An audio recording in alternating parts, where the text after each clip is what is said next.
Hello বন্ধুরা, বুধু কিচেনে সবাইকে স্বাগত। আজ চলে এসেছি আরও একটা নতুন ভিডিও নিয়ে।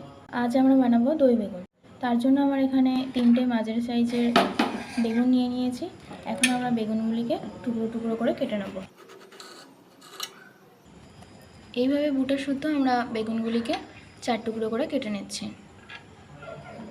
সমস্ত বেগুনগুলিকে আমরা একইভাবে কেটে ভালোভাবে ধুয়ে নিয়েছি। এখন আমরা বেগুনগুলিতে সামান্য লবণ এবং সামান্য হলুদ দিয়ে মাখিয়ে নেব।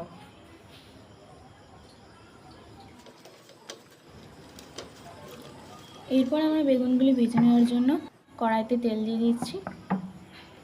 আমরা এটা পুরোটা সাদা তেলে করছি, তোমরা চাইলে এটা সরষের তেলে করতে পারো। তো তেল গরম হয়ে গেছে, এখন আমরা বেগুনগুলিকে একে একে কড়াইতে দিয়ে দিচ্ছি।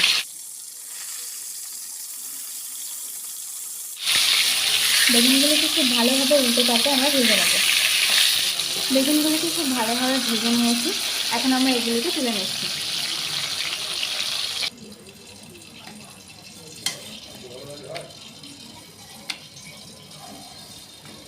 বেগুনগুলি তুলে নেওয়া হয়ে গেলে আমরা ওই কড়াইতে দিয়ে দেবো গোটা গরম মশলা, একটি শুকনো লঙ্কা এবং সামান্য জিরে ফোড়নের জন্য।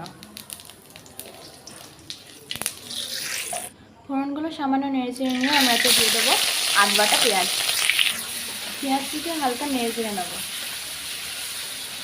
পেঁয়াজটি হালকা নেড়েচেড়ে নিয়ে দিয়ে দেবো রসুন বাটা, জিরে বাটা এবং আদা বাটা। আবারও এটাকে ভালোভাবে নেড়েচেড়ে নেব। মশলাটি বেশ কিছুক্ষণ কষিয়ে নিয়ে দিয়ে দিয়েছি টমেটো এবং দিয়ে দিচ্ছি ধনে গুঁড়ো এবং শুকনো লঙ্কার গুঁড়ো।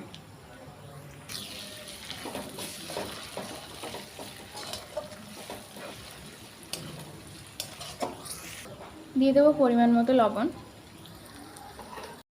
এবং পরিমাণ মতো হলুদ আর সামান্য একটু চিনি স্বাদটাকে ব্যালেন্স রাখার জন্য।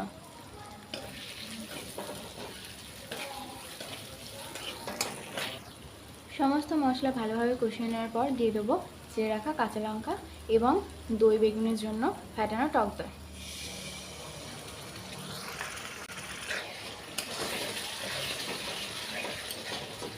এরপর এটাকে আমরা ভালোভাবে নেড়ে নিচ্ছি।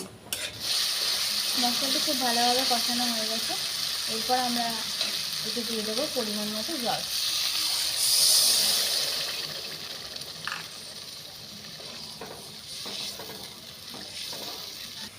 জলটা ভালোভাবে ফুটে আসলে আমরা এতে দিয়ে দেবো ভেজে রাখা বেগুন।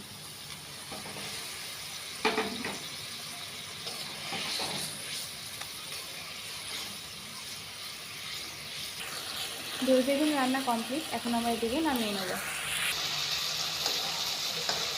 খুব সহজেই এইরকম একটি সুস্বাদু রেসিপি তোমরা বাড়িতেই তৈরি করে নিতে পারবে এবং এটা খুব কম সময়ে তৈরি হয়ে যাবে।